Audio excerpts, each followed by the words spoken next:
আসসালামু আলাইকুম। আমি সাইফা ইয়াসমিন নারায়ণগঞ্জ থেকে বলছি। কাছে বা দূরে, দেশ ও দেশের বাহিরে থেকে যেখান থেকে আমার আজকের ভিডিওটি দেখতেছেন, আশা করছি আল্লাহর অশেষ রহমতে আপনারা সবাই ভালো আছেন। আলহামদুলিল্লাহ, আমরাও ভালো আছি। সাইফা ইয়াসমিন বিটি ব্লগ থেকে নতুন একটি ভিডিও নিয়ে হাজির হলাম আপনাদের মাঝে। আমার ভিডিওটি যদি ভালো লেগে থাকে তাহলে আমার পাশেই থেকে যেতে পারেন। এখনকার ঘরে ঘরে জ্বর আসতেছে। এখনকার জ্বরের ভিতরে কি কি খেলে আর কি শক্তি পাওয়া যায় আর জ্বরটা সহজেই চলে যায়, আজকে আমার পাশে থাকবেন আর দেখবেন। এখনকার জ্বরে মানুষকে খুবই আর কি ক্লান্ত বানায় ফেলাইতেছে, দুর্বল বানিয়ে ফেলতেছে, যাতে জ্বর আনলে দুর্বলটা না হয় আর জ্বরটা সহজে চলে যায়। এ কারণে আমি কি কি খাওয়াই সেটা দেখবেন আপনারা পাশে থেকে। এখানে আমি একটি আনারস ছোট ছোট করে পিস করে কেটে তারপরে আমি সরিষা আর কাঁচামরিচ আমি শিলপাটার ভিতরে আর কি পেস্ট করে নিছি, বেটে নিচ্ছি। তারপরে ওই সরিষা আর কাঁচামরিচ বাটাটা দিয়ে তারপর আমি আনারসটাকে সুন্দর করে মাখিয়ে প্লেটে রাখলাম। আর কি খাওয়াবো দেখবেন। তরল জাতীয় খাবার সবসময় দিবেন। আর এখানে আমি মালটাকে ছোট ছোট করে কেটে তারপরে যে কাঁচামরিচ আমি কুচি করে কেটে তারপরে বিট লবণ দিয়ে এখানে আমি মাখিয়ে দিছি। এখনকার জ্বর কেমন জানেন তো আপনারা। এখনকার জ্বর ঘরে ঘরে জ্বর আনতেছে, আর ডাক্তারের কাছে নিলেই ডাক্তারে বলবে ডেঙ্গু হয়ে গেছে। ডাক্তারে আরও রুগীদের আরও বাড়িয়ে দেয়, ভয় পাওয়ায় দেয়। এ কারণে আমি আপনাদের ভাইয়ার খুব জ্বর 103 জ্বর। আমি ডাক্তারের কাছে নিলাম না, আমি এমনিতেও আর কি ফার্মেসি থেকে আর কি কিছুটা আমি ওষুধ আনছি ফার্মেসি থেকে। আর এই যে এখানে আমি পেঁপে কেটে নিছি, আনারস, পেঁপে, তারপরে মালটা। আর কি দিব দেখবেন পাশে থেকে। ডাক্তারের কাছে নিলে খুবই ভয় পাওয়ায় দেয়, বলে ডেঙ্গু হয়েছে। ভাইরাস জ্বর প্রতিটা বছরই আসে, নতুন কোনো জিনিস না এটা। ভাইরাস জ্বর প্রত্যেক বছর সিজন পাল্টানোর সময় এই জ্বরটা এসে থাকে এই জ্বরটা। তো আমরা কি করা আমাদের উচিত, রুগীকে কি খাওয়ানো উচিত আর কি করা উচিত পাশে থেকে দেখবেন। তারপর এই জ্বরের সময় রক্ত শূন্যতা হয়ে যায় রুগীর। এই যে কলিজা, গরুর কলিজা এখানে আমি বসিয়ে দিছি, এখানে হাফ কেজির মতো এগুলি সিদ্ধ করে নিতেছি। গরুর কলিজাটা খুবই উপকার,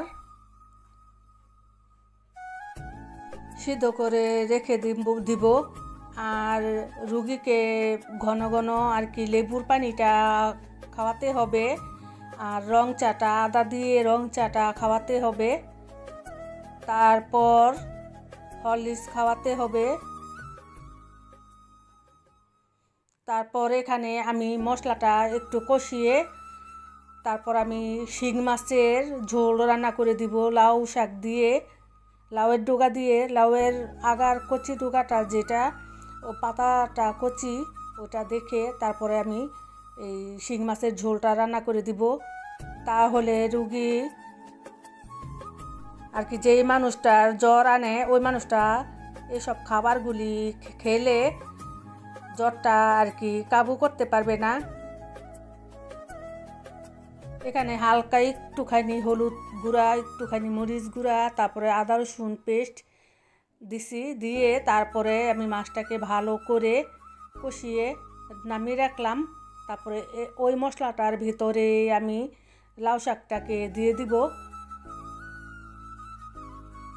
আর ঘন ঘন মাথা আর কি আপনাদের ভাইয়ার মাথাটা ধোয়াইয়া দিছি পানি দিয়ে, তারপরে পানি পট্টি দিয়ে দিছি, শরীরটা মোছায়া দিছি। দিনের ভিতরে 2 বেলা করে শরীরটা মোছায়া দিছি, মাথা ধোয়াই দিছি। তারপরে রাত্রে আমি 2টা-3টা পর্যন্ত মাথার ভিতরে পানি পট্টি দিয়ে দিছি। আর ঘন ঘন এটা সেটা খাবার আর কি দিয়ে পেটটা ভরা রাখতে হয়। ডাক্তারের কাছে যদি যাইতাম তাহলে ডাক্তার পরীক্ষা নিরীক্ষা দিয়ে 10-15 হাজার টাকা নামিয়ে দিত। তারপরে স্যালাইন, সুই এগুলি দিয়ে আরও রুগীকে আরও অসুস্থ বানাই দিত। যেখানে আমি তারপরে একটুখানি পানি দিয়ে আমি মাছটাকে দিয়ে দিলাম লাউ শাকের ঝোলটার ভিতরে। তারপর হরলিক্স দিয়ে দুধ দিয়ে গোলাইয়া আর কি খাওয়াতে হবে। একটু আর কি পেটটা খালি রাখা যাবে না রুগীকে, একটু পর একটা করে খাবার দিতে হবে। 103 জ্বর আলহামদুলিল্লাহ এগুলি আর কি খাবার খাইয়ে আর আপনাদের ভাইয়ার আর কি সেবা যত্নটা পেয়ে আপনাদের ভাইয়া আর কি সেবা যত্নটা পেয়ে খুবই আল্লাহর রহমতে সুস্থ হয়ে গেছে। এই যে আমার ওই যে লাউ শাকের ঝোলটা হয়ে গেছে, আমি নামিয়ে রেখে তারপরে ওই চুলাতে ওই কড়াইটির ভিতরে আমি কলিজাটা আর কি রান্না করে নিব। এতটা জ্বর আর কি আনছিল, গায়ের ভিতরে হাত দেওয়া যায় না, হাঁটার শক্তিটাও ছিল না। বাঁচানোর মালিক হচ্ছে আল্লাহ, ভালো করার মালিক হচ্ছে আল্লাহ, একটা উসিলা আর কি। আমি অনেক আর কি আপনাদের ভাইয়ার পেছনে আর কি অনেক এই 4-5 দিন খাটাখাটনিটা করছি, আমি অনেক পেরেশানি করছি, খুবই সেবা যত্নটা করছি। স্বামী হচ্ছে একটি বট গাছ, স্বামী যদি ভালো থাকে তাহলে স্ত্রীরা ভালো থাকবে। সব নারীদের ওই স্বামীর প্রতি খুব খেয়াল করা উচিত। তারা বাহিরে খাটাখাটনি করে টাকা কামাই করে এনে দিতাছে বলে আমরা ঘরে বসে আরামে খাচ্ছি। তাই ওনাদেরকে খুবই আমাদের সেবা যত্ন করতে হবে, কেয়ার করতে হবে। মাত্র এটুক দেখাইলাম, আর যদি যা করছি আপনাদের ভাইয়ার পিছনে যদি সবগুলো আর কি আমি ভিডিও করে রাখতাম তাহলে 1-1.5 ঘন্টা 2 ঘন্টার ভিডিও হয়ে যেত।